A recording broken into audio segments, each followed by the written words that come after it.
हम लोगों को सत्संग सुनने का ये अवसर मिल रहा। सत्संग जल जो कोई पावे, मैल आई सब कट कट जावे। ये सत्संग है, ये कोई कथा और कीर्तन नहीं, किस्से और कहानियां नहीं, नाच गाना ढोल मजीरा नहीं। ये महात्माओं की अजर अमर वाणियां हैं। यदि आपने ध्यान से सुन लिया तो निश्चय ही आपको अपने मानव जीवन के उद्देश्यों के बारे में पता चलेगा कि आखिर मनुष्य शरीर हमको क्यों मिला, क्या इसका उद्देश्य है, मरने के बाद हम कहाँ जाएंगे, हमारे बाल बच्चे कहाँ जाएंगे, हमारे रिश्ते नातेदार कहाँ जाएंगे और कैसे हमारी जीवात्मा का कल्याण होगा। इन सभी प्रश्नों की जानकारी आपको सत्संग के माध्यम से प्राप्त होगी। इसलिए प्रेमी भाई बहनों, एक एक वचन को बड़े ध्यान के साथ आप लोग सुनिएगा, समझने की कोशिश करिएगा और अपने जीवन में अमल लाइएगा। संतों महात्माओं के सत्संग में कभी किसी जात और बिरादरी, किसी कौम या मजहब या किसी भी व्यक्ति विशेष की कभी कोई निंदा चुगली आलोचना या किसी की बुराई नहीं की जाती। हरे प्रेमी भाई बहनों, जब हम आप इस संसार में पैदा हुए तो ना कोई जात और बिरादरी लेकर के आया, ना कोई कौम या मजहब लेकर के आया, ना कोई अपना नाम लेकर के आया। सिर्फ नंगे रोते हुए हम लोग इस संसार में पैदा हो गए। बाद में जो औजार उस परम पिता परमात्मा ने बख्शे, मन बुद्धि और चित्त, उससे जब हमारे अंदर चेतना आ गई तब हमारा नाम पड़ गया, कर्म के अनुसार हमारी जाति बन गई। धीरे धीरे हमारा फैलाव दुनिया में होता चला गया। हमने बाल बच्चे बना लिए, हमने रिश्ते नातेदार बना लिए, हमने कुटुंब परिवार वाले बना लिए, हमने ये जमीन और जायदाद हासिल कर ली और इसको अपना समझ करके हम आप यहीं पर बैठ गए। फिर जब जाने का वक्त आया तो फिर आपको यहां से खाली हाथ भेज दिया गया। ना आपके साथ आपका नाम गया, ना आपके साथ जात और बिरादरी गई, ना आपके साथ ये जमीन और जायदाद गई। जिस छाया को प्राप्त करने के लिए आपने अपना पूरा जीवन गुजार दिया, तो ना माया हाथ में आई और ना छाया हाथ में आई। खाली हाथ आए थे और खाली ही हाथ आपको यहाँ से वापस भेज दिया गया। इसीलिए संत महात्मा फकीर इस धराधाम पर आकर के हम जीवों को समझाने की कोशिश करते कि भाई मिली नरदेह तुमको, बनाओ काज कुछ अपना, पचो मतिया इस जग में, जानियो रैन का सुपना। हरे प्रेमी भाई बहनों, जैसे रात में हम लोग स्वप्न देखते हैं, हालांकि उस समय पर हमें स्वप्न सच मालूम पड़ता, असली प्रतीत मालूम होता है, लेकिन जब हम सुबह उठते हैं, जब हमारी ये आंखें खुलती हैं, तब हमें होश आता कि नहीं भाई, हम तो स्वप्न देख रहे थे, ये सब भ्रम है। ठीक उसी प्रकार से ये दुनिया भी 10, 20, 100 साल का स्वप्न है। अब आप कहोगे हम जाग रहे, परंतु प्रेमी भाई बहनों, ऐसा हरगिज नहीं है।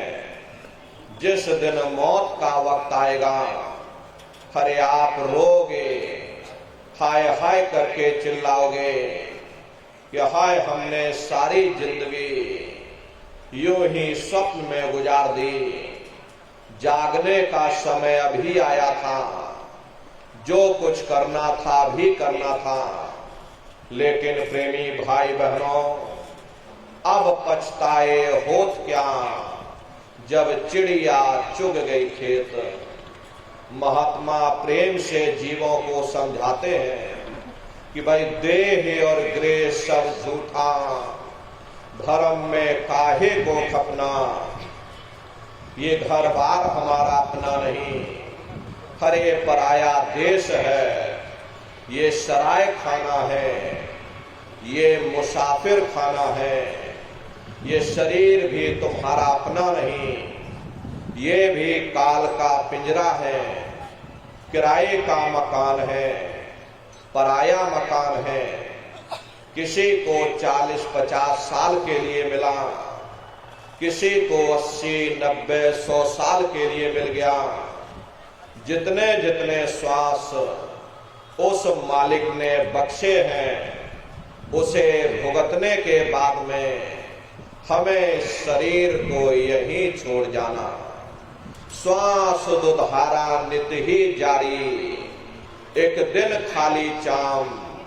हरे प्रेमी भाई बहनों, एक तालाब पानी से चाहे कितना भी क्यों ना भरा हो, आप एक छोटी सी नाली काटकर खोल दीजिए, तालाब में छोटा सा छेद कर दीजिए, तो सारा पानी ही तालाब से बाहर निकल जाएगा। ठीक उसी प्रकार से हमारा ये शरीर भी श्वासों का भंडार है।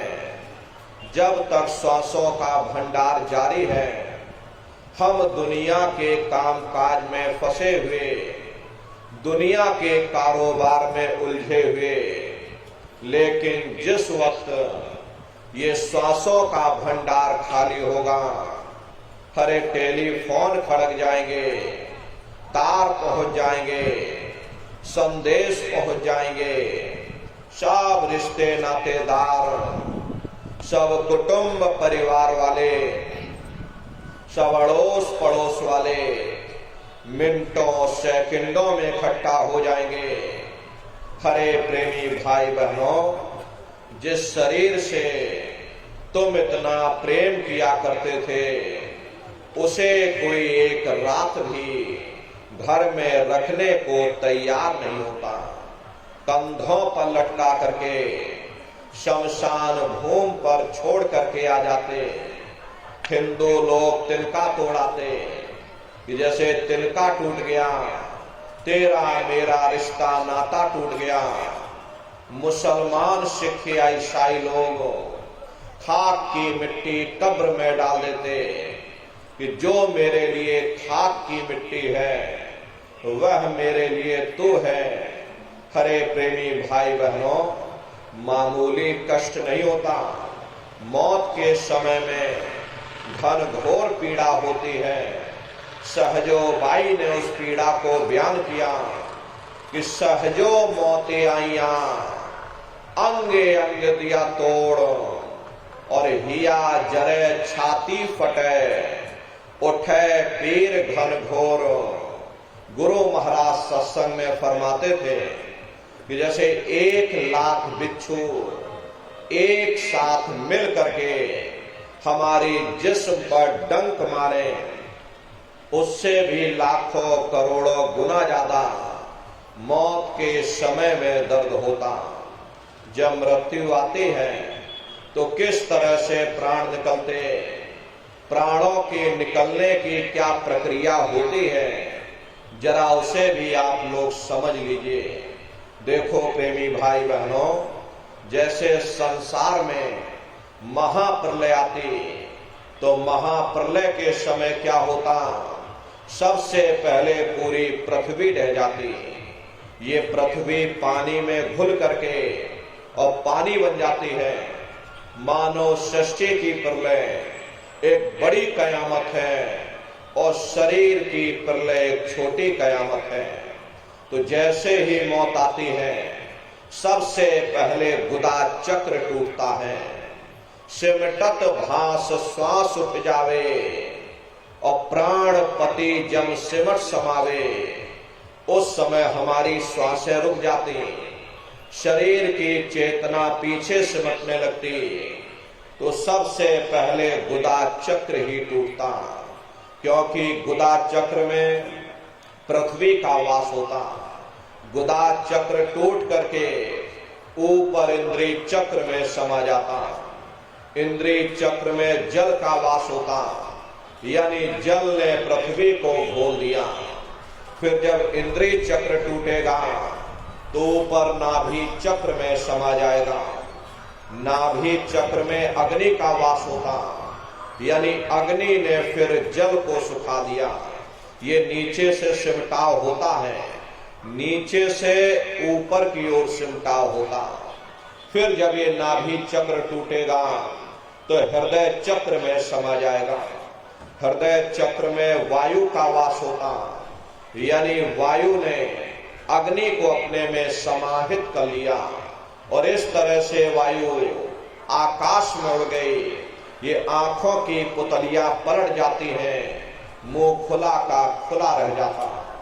महात्मा कहते हैं कि जब यह कर्म कलाई उपजावे और बुद्धि सुरत की आम दबावे, जब यह जीवात्मा पांचों तत्वों को लांग करके जल पृथ्वी अग्नि वायु आकाश पांचों तत्वों को लांग करके ऊपर आती है, तो काल दाढ़ में आम दवानी और जब ढर के नैनन से पानी, जब काल अपनी दाढ़ में दबाता उस समय नेत्रों से पानी निकलता।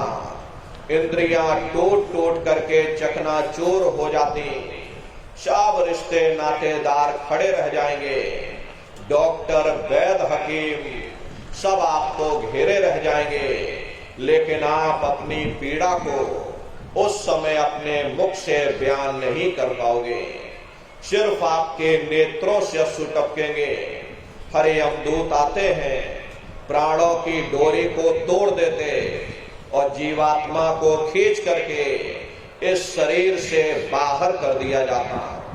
और जैसे ही जीवात्मा शरीर से अलग हुई, ये शरीर आपका मिट्टी हो जाता।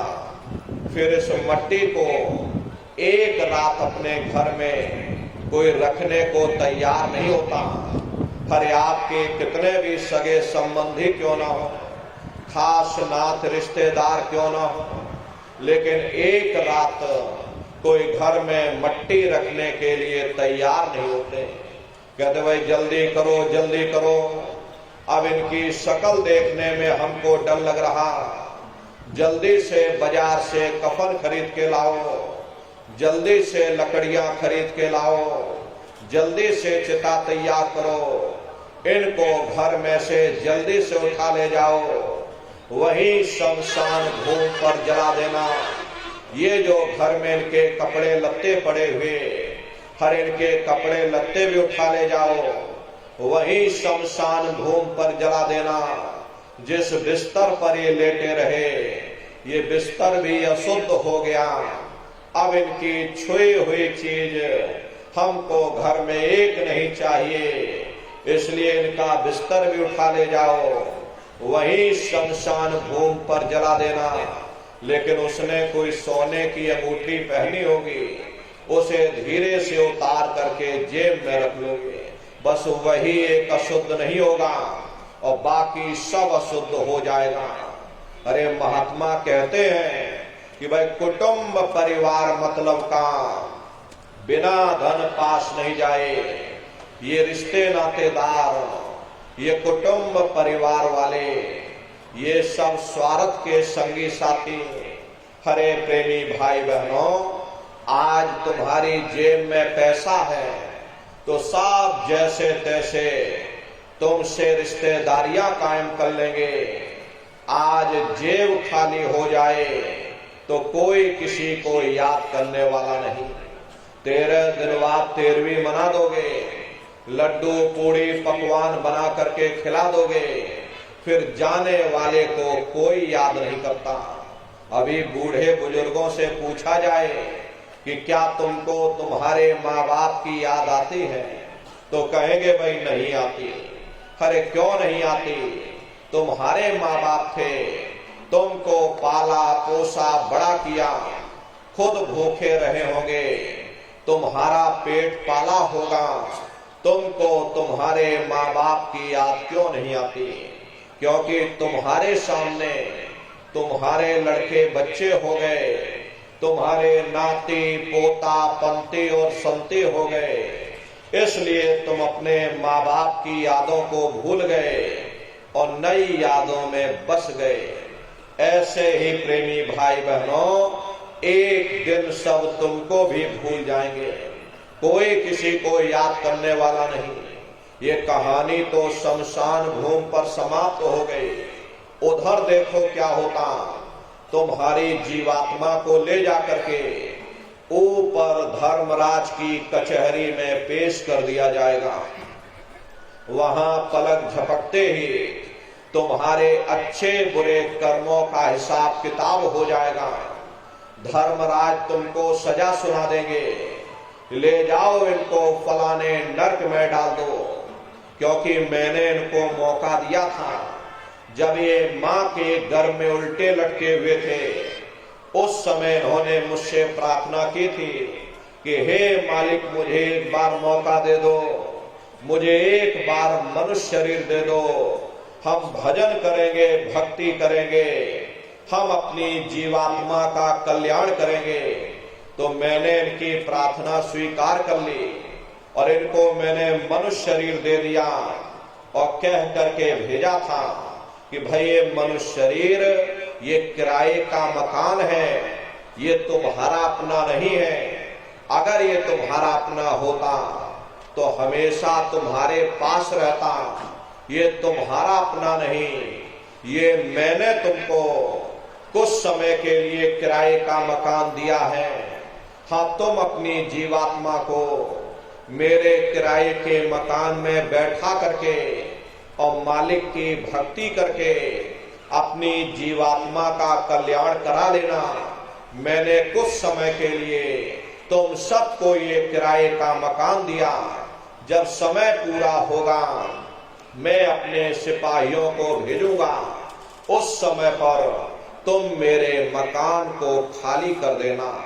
लेकिन इतना ध्यान रखना कि जैसा साफ सुथरा मैंने तुमको ये किराए का मकान दिया, वैसा ही साफ सुथरा तुम मुझको वापस लौटाना।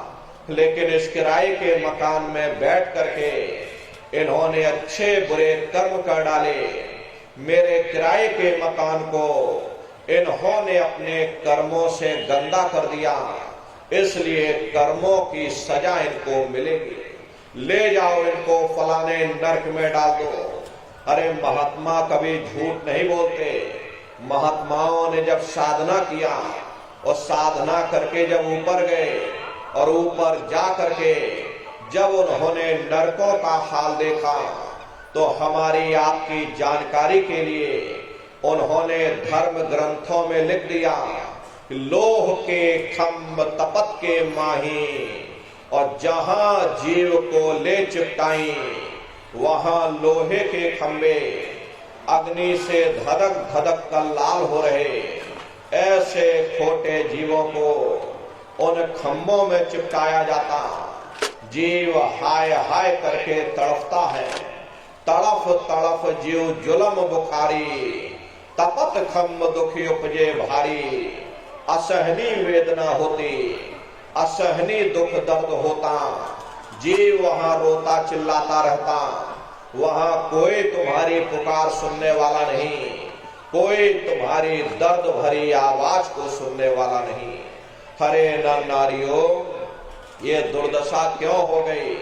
क्योंकि हम लोग मनमुखी हो गए, मन के कहे पर चलने लगे, मन के कहे पर चल करके अच्छे बुरे कर्म करने लगे।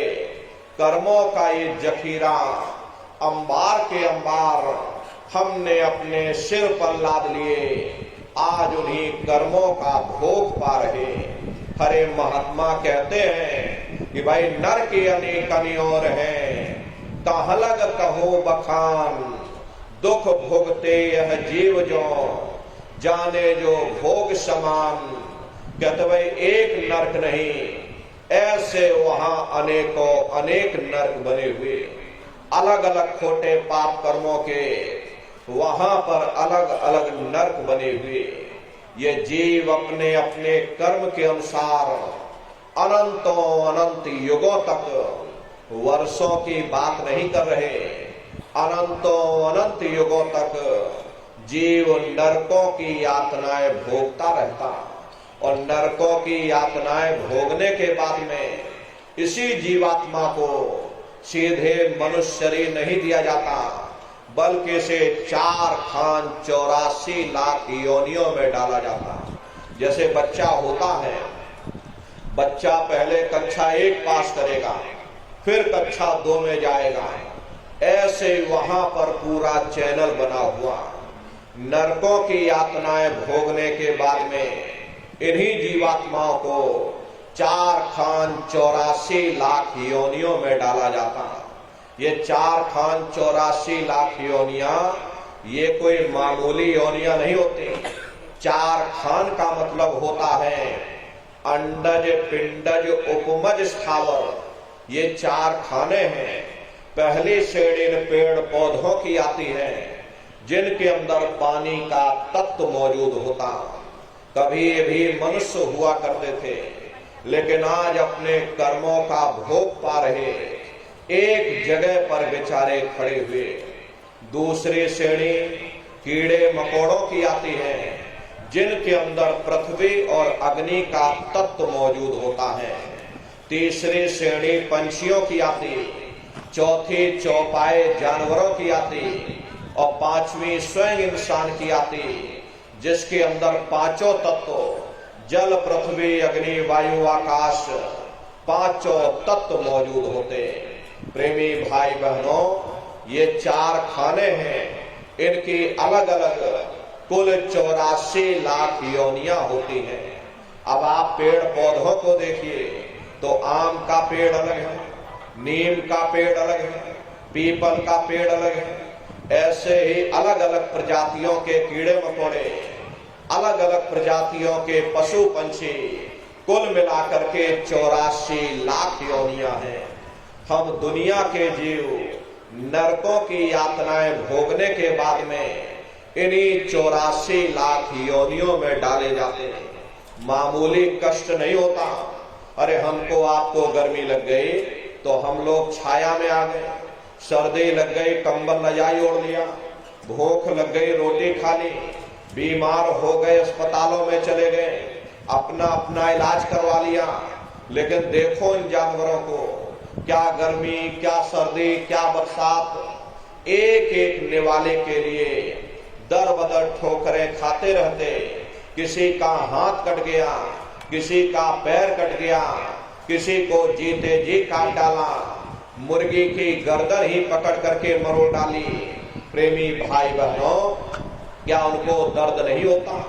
अरे उनको भी दर्द होता है, उनको भी तकलीफ होती। मादा बिच्छू होती है, मादा बिच्छू जब अपने बच्चे को जन्म देती है तो उसी के बच्चे अपनी भूख को मिटाने के लिए अपनी माँ की पीठ पर चढ़ जाते हैं और उसी के मांस को नोच नोच करके खाते हैं। वो तड़पती रहती है, कराहती रहती है, लेकिन प्रेमी भाई बहनों, ऐसे मृत्यु नहीं होती। कई दिन बीत जाते हैं, जब तक हड्डी हड्डी न बच जाए तब तक उसके बच्चे अपनी माँ की पीठ से नीचे नहीं उतरते। न जाने कितनी तकलीफ रही होगी, कितनी पीड़ा होती होगी। हरे प्रेमी भाई बहनों, ऐसे न जाने कितने जीव जंतु हैं, रोज मरते रोज जीते, उनको भी तकलीफ और पीड़ा होती। बेजुबान बैलों को ही देखो, उनके मुंह से फसूकन निकलता रहता, लेकिन टनों बोझा उनके ऊपर डाल दिया जाता और डंडा मार मार करके चलाया जाता। क्या उनको दर्द नहीं होता? अरे उनको भी दर्द होता, उनको भी तकलीफ होती, लेकिन वे बेचारे बेजुबान हैं, कुछ बोल नहीं पाते, कुछ बता नहीं पाते। हम लोगों के अंदर जुबान है, हम लोग बोल बता देते, वे सिर्फ रोते और चिल्लाते रहते। कौन उनकी पुकार सुनने वाला, कौन उनकी दर्द भरी आवाज को सुनने वाला? कौन सी अदालत में जाकर के वे बेचारे दरवाजा खटखटाएं? कौन मजिस्ट्रेट उनकी फरियाद को सुनेगा? हरे प्रेमी भाई बहनों, कोई सुनने वाला नहीं। कई जन्म भय कीट पतंगा, कई जन्म भय मीन कुरंगा, कई जन्म पंखी सरखोयो, कई जन्म है वर वृक्ष जोयो। मिल जगदीश मिलन की वरिया, चिरंकार यह देश सजरिया। करोड़ों करोड़ युगों से नरकों की यातनाएं भोगने के बाद फिर हम लोगों को इन्हीं कभी कीड़े पतंगों की योनि में, कभी पेड़ पौधों की योनि में, तो कभी पशु और पंछियों की योनि में डाला जाता। प्रेमी भाई बहनों, 84 लाख योनियों की सबसे जो आखिरी योनि होती है वो गाय और बैल की योनि होती। गाय स्त्री का रूप लेती, बैल पुरुष का रूप लेते। ये 84 लाख योनियों की सबसे आखिरी योनि यानी कि अंतिम पायदान होता। उसके बाद तब जाकर के हम लोगों को दोबारा फिर से मनुष्य शरीर प्राप्त होता। इसीलिए कहा गया कि बड़े भाग्य मानुष तन पाया, कोट जन्म जब भटका खाया। कोटान कोट जन्म जन्मांतरों तक अलग अलग योनियों में भटकने के बाद बड़े सौभाग्य से हम लोगों को ये मानव तन प्राप्त हुआ। अरे बड़े से बड़े देवी देवता भी इस मानव तन को पाने के लिए तरसते हैं, क्योंकि इन 84 लाख योनियों से, उन नरकों से निकलने का केवल एक ही दरवाजा है, वह केवल मनुष्य का शरीर है। लेकिन दुर्भाग्य हम लोगों का है कि हम मनुष्य शरीर पाकर के भी इस कीमत को समझ नहीं पाते। जैसे कुम्हार को हीरा मिल जाता, उसे हीरे की परख नहीं होती, और हीरा गधे के गले में डाल देता जाकर के। ठीक उसी प्रकार से ये मनुष्य शरीर उत्तम से उत्तम है, लेकिन इंसान इसकी कद्र नहीं करता। खाने पीने ऐसो इशरत में अपने जन्म को बर्बाद करता चला जाता। महात्मा कहते हैं कि भाई बड़े सौभाग्य से तुम लोगों को ये मनुष्य शरीर प्राप्त हुआ। बड़े से बड़े देवी देवता भी इस मनुष्य शरीर को पाने के लिए तरसते हैं, क्योंकि इसी मनुष्य शरीर के द्वारा हम उस परमात्मा की भक्ति कर सकते। इसीलिए संतों महात्माओं ने इस पंच भौतिक शरीर को सच्चा हरि मंदिर कहकर याद किया कि हरि मंदिर यह शरीर है, ज्ञान रतन प्रकट होए, ये असली हरि मंदिर है। जब भी वो परमात्मा मिलेगा, इसी हरि मंदिर के अंदर मिलेगा।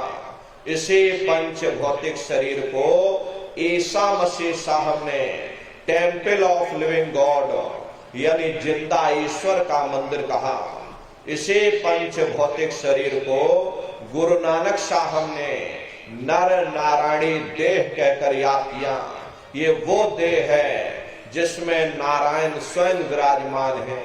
इसी पंच भौतिक शरीर को मुसलमान फकीरों ने कुदरती काबा कहकर याद किया। ये असली कुदरती काबा है। खुदा का दीदार जब भी होगा इसी कुदरती काबे के अंदर जाकर होगा। बाहर से आज तक न कभी किसी को परमात्मा मिला, न भविष्य में कभी मिल सकता। परमात्मा जब भी मिलेगा तुम्हें तुम्हारे अंदर मिलेगा।